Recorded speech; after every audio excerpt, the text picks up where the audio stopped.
सूरज चौधरी अगर मैदान में आ गया तो अवधेश प्रसाद की जो है धोती ढीली हो जाएगी। एक झूठा प्रसाद है, हम नाम नहीं लेंगे उनका, हमारा भी सम्मान उसमें खराब होगा। किसी का अपमान तो नहीं करना चाहिए, तो उनकी धोती ढीली हो जाएगी बिल्कुल। सूरज जी, जैसा आपने उस दिन प्रेस कॉन्फ्रेंस में भी कहा था कि परिवारवाद बहुत बड़ा है। अवधेश प्रसाद जी लोकसभा चुनाव लड़ते हैं, फिर उपचुनाव होता है तो उनके बेटे को टिकट मिल जाता है। तो क्या समाजवादी पार्टी परिवारवाद की राजनीति में जो परिवारवाद को बढ़ावा मिल रहा है, क्या उसमें जकड़ रही है लगातार बीतते दिनों के साथ में? अपने समाजवादी जो कार्यकर्ता हैं उनको बेइज्जत करने पे तुले हुए हैं। माननीय अवधेश प्रसाद की वजह से इस तरीके से उन्होंने मेरा शोषण किया। सूरज जी, अगला कदम आपका क्या होगा? क्या आप किसी अन्य पार्टी से आने वाले हैं? यहाँ के जो जीते हुए सांसद हैं ये माननीय राष्ट्रीय अध्यक्ष जी को पूरी तरीके से गुमराह करने में जुटे हुए हैं और शायद। नमस्कार, राजनीतिक विमर्श में मैं हूं आपके साथ आदित्य शुक्ला। इस वक्त मिल्कीपुर विधानसभा सीट पर जो उपचुनाव होना है उसको लेकर के पूरे प्रदेश में ही नहीं बल्कि पूरे देश की निगाहें टिकी हुई हैं। लखनऊ से लेकर के दिल्ली तक सभी पार्टियों में खलबली मची हुई है कि आखिर अयोध्या जो बीजेपी हारी है लोकसभा चुनाव में, उसके बाद जिस पर पूरे प्रदेश की जनता की निगाहें टिकी हुई है मिल्कीपुर विधानसभा सीट पर, आखिर उसको कौन फतेह करेगा। जहां पर एक तरफ समाजवादी पार्टी पूरा दमखम भर रही है तो वहीं पर बीजेपी भी अपनी नजरें टिकाए हुए है, क्योंकि अब वो इस सीट को गंवाना नहीं चाहती है। इसी बीच में समाजवादी पार्टी की लगातार मुश्किलें बढ़ती जा रही हैं और समाजवादी पार्टी की मुश्किलें कुछ इस कदर बढ़ रही हैं कि समाजवादी पार्टी के अयोध्या जिले के कद्दावर नेता, प्रभावशाली नेता सूरज चौधरी इस बीच पार्टी से बगावत कर चुके हैं। और इसी पर हमारे साथ बात करने के लिए सूरज चौधरी जी मौजूद हैं। सूरज जी, जो इतना आपका गहरा रिश्ता था समाजवादी पार्टी से, क्या कारण है जो आपने जो इतनी वर्षों तक पार्टी की सेवा की, क्या कारण आप मानते हैं जो आपने समाजवादी पार्टी को छोड़ दिया? देखिए, सबसे पहले तो समाजवादी पार्टी छोड़ने के पीछे जो अवधेश प्रसाद जी का जो व्यवहार है, जो मीडिया के सामने भी तमाम लोगों ने देखा, हमारे मीडिया के साथियों के साथ यही व्यवहार उनका पार्टी में हमेशा मेरे साथ रहा है। कभी वो सम्मान नहीं देते थे लोगों को। लेकिन चूँकि 2022 में जब उनके साथ हम जुड़े हुए थे तो बसपा से छोड़ के आए थे, मेरे साथ कई हज़ार लोग मौजूद थे। तो उस लालच में इन्होंने मेरे को पार्टी में शामिल करा लिया। बहुत सारे बड़े-बड़े आश्वासन दिए कि तुमको पार्टी में बड़ा नेता बनाऊँगा, मौका मिलने पर आपको चुनाव लड़ाऊँगा और आपको काफ़ी आगे तक ले जाऊँगा। इसी इनके वादे पे मैंने भरोसा किया और अपने पूरा तन, मन, धन और अपने मित्रों, लोगों के साथ में इनको लग करके पहले विधानसभा जिताया 2022 का, उसके बाद संयोग से जो है लोकसभा लड़ने का इनको मौका मिल गया।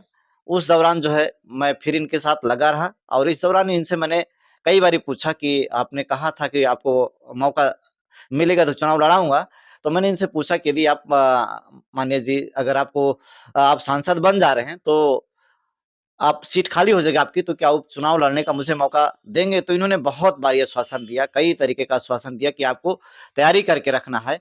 सांसद बनते ही हम आपको पूरा जो है राष्ट्रीय अध्यक्ष से कह करके आपको वहाँ का चुनाव लड़ाने के लिए जो है आश्वासन दिया था कि आपको ही मिल्कीपुर का उपचुनाव अगर सीट खाली हो जाएगी तो लड़ना रहेगा।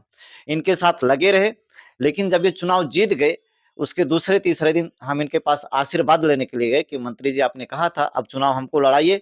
तो इन्होंने एकदम से मुकर गए, झूठ बोल दिया और कहा कि जो है जिसको जो है पार्टी टिकट देगी उसको चुनाव लड़ाना रहेगा आपको, और एकदम से बात से पलट गए।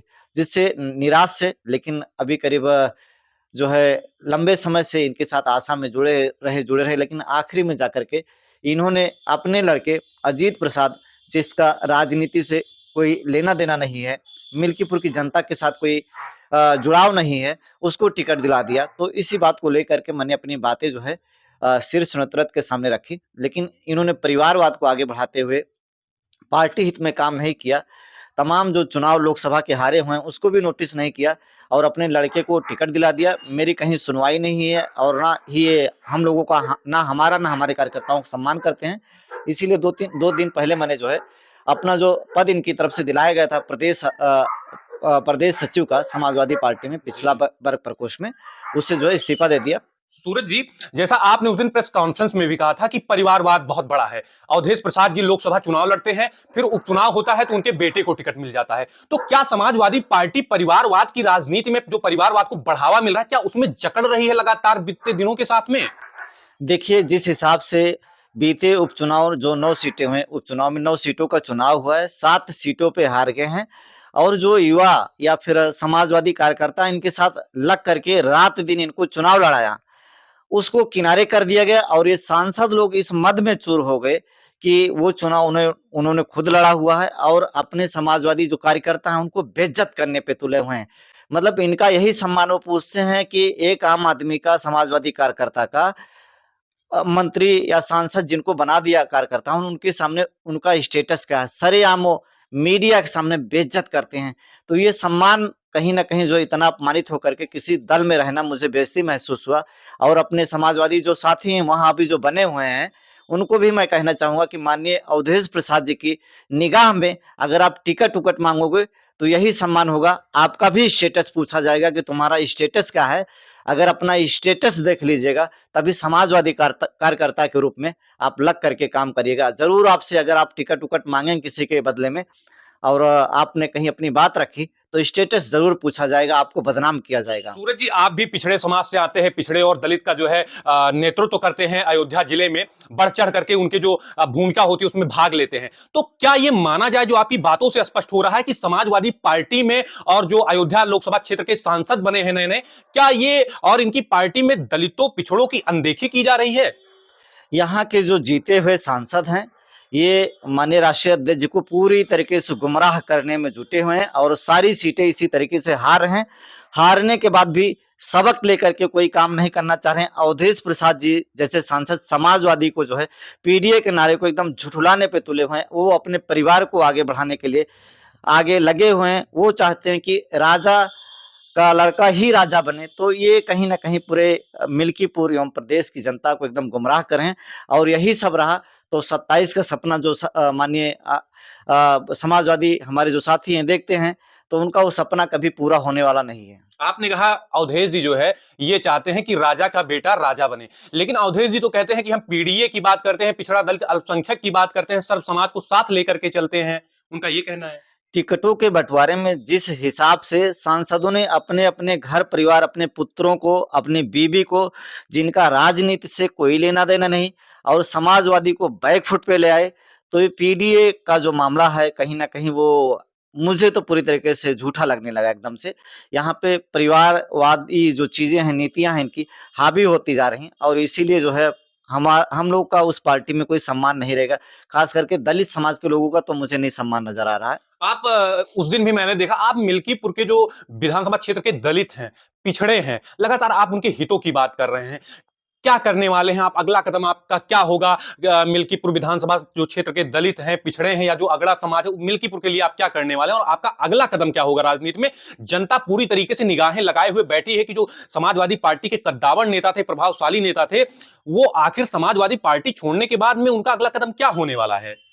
सबसे पहले तो हम ये कहना चाहेंगे कि मैं जिस मिल्कीपुर विधानसभा में उपचुनाव होने जा रहा है, उसी विधानसभा का मैं वहीं का पला-बढ़ा हूँ, वहीं मेरा जन्म-कर्म है, वहीं घर परिवार है, वहीं का निवासी हूँ मैं।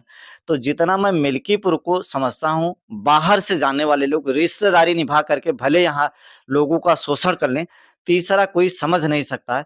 मेरे अपने दलित समाज के एवं सामान्य समाज के भाइयों से जिस हिसाब से हमारे रिश्ते हैं ना और उनका जो दुःख दर्द है, मेरे से बेहतर कोई समझ नहीं सकता। यहीं एक है रायबरेली ओवरब्रिज, वहाँ पे सर्व समाज के लोग मौजूद हैं, मेहनत मज़दूरी करते हैं और वो लायक लोग भी वहाँ पे जो पढ़े-लिखे लोग हैं, वो बेरोज़गारी की वजह से यहाँ लेबर का काम करने पे मजबूर हैं। सूरज जी, अगला कदम आपका क्या होगा? क्या आप किसी अन्य पार्टी से आने वाले हैं? देखिए, अभी ऐसी कोई योजना नहीं है, ऐसा कोई प्लान नहीं है। हमारे साथी लोग मंत्रणा कर रहे हैं।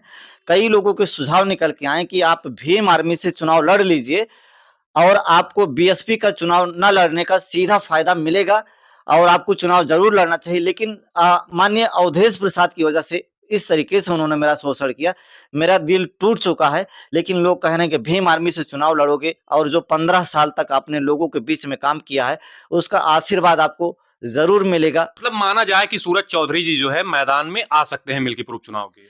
सूरज चौधरी अगर मैदान में आ गया तो अवधेश प्रसाद की जो है धोती ढीली हो जाएगी। उनको अभी अंदाज़ा नहीं, वो स्टेटस पूछ रहे वो कह थे। रहे हैं हम 50,000 से जीतेंगे। कह तो रहे हैं कि सूरज चौधरी यदि मैदान में आ गया, तो जो माननीय एक झूठा प्रसाद है, हम नाम नहीं लेंगे उनका, हमारा भी सम्मान उसमें खराब होगा। किसी का अपमान तो नहीं करना चाहिए, तो उनकी धोती ढीली हो जाएगी, बिल्कुल। क्योंकि बीएसपी का वोट पिछली बारी मैंने उनको दिलाने के लिए लगातार काम किया था, रात-दिन मेहनत किया, तो रुपया, पैसा, तन, मन, धन सब जुटे हुए थे। अभी वो कह रहे हैं कि उनका स्टेटस क्या है? रात-दिन जो आदमी उनके लिए मरा, अवधेश जी आपने मेरे दिल पे चोट किया हुआ है। मतलब आपको स्टेटस की मेरी बात नहीं करनी थी। मैं एक समाजवादी कार्यकर्ता हूँ, तुम्हारे साथ रात-दिन लगा रहा, यही मेरी पहचान थी। तुम 9 बारी की विधायक, हम आम आदमी, तुम्हारा एक सिर्फ़ समाजवादी कार्यकर्ता को इस तरीके से अपमानित करना मुझे खला है। बिल्कुल, आपको माननीय मंत्री जी अवधेश प्रसाद जी, एक समाजवादी कार्यकर्ता की तुम्हारी निगाह में बस यही इतनी हैसियत है? स्टेटस देखोगे जो तुम्हारे साथ रात-दिन लगा रहेगा, क्या स्टेटस बना पाएँगे तुम्हारे सामने? तुम हमारे बाप-दादा की उम्र के हो, इतना सम्मान करते हैं, हमारा तुम्हारा क्या तुलना हो सकता है? तो हमारे साथ अयोध्या जिले के जो है समाजवादी पार्टी के पूर्व कार्यकर्ता और पूर्व नेता सूरज चौधरी जी मौजूद थे, जिनका कहना है कि समाजवादी पार्टी में जो अवधेश प्रसाद जी थे, उन्होंने कहीं ना कहीं एक 2024 लोकसभा चुनाव के बाद में उन्होंने आशा दी थी कि हम आपको मिल्कीपुर उपचुनाव लड़ाएंगे, लेकिन वो कहीं ना कहीं अपने वादे से मुकरते हुए नजर आए। इसीलिए हमने समाजवादी पार्टी छोड़ा। तो लगातार अब मिल्कीपुर विधानसभा क्षेत्र का जो उपचुनाव है वो रोचक होता जा रहा है। लगातार हमारी मिल्कीपुर विधानसभा क्षेत्र से कवरेज जारी है। कैमरा पर्सन मनीष सिंह के साथ आदित्य शुक्ला, राजनीतिक विमर्श, अयोध्या।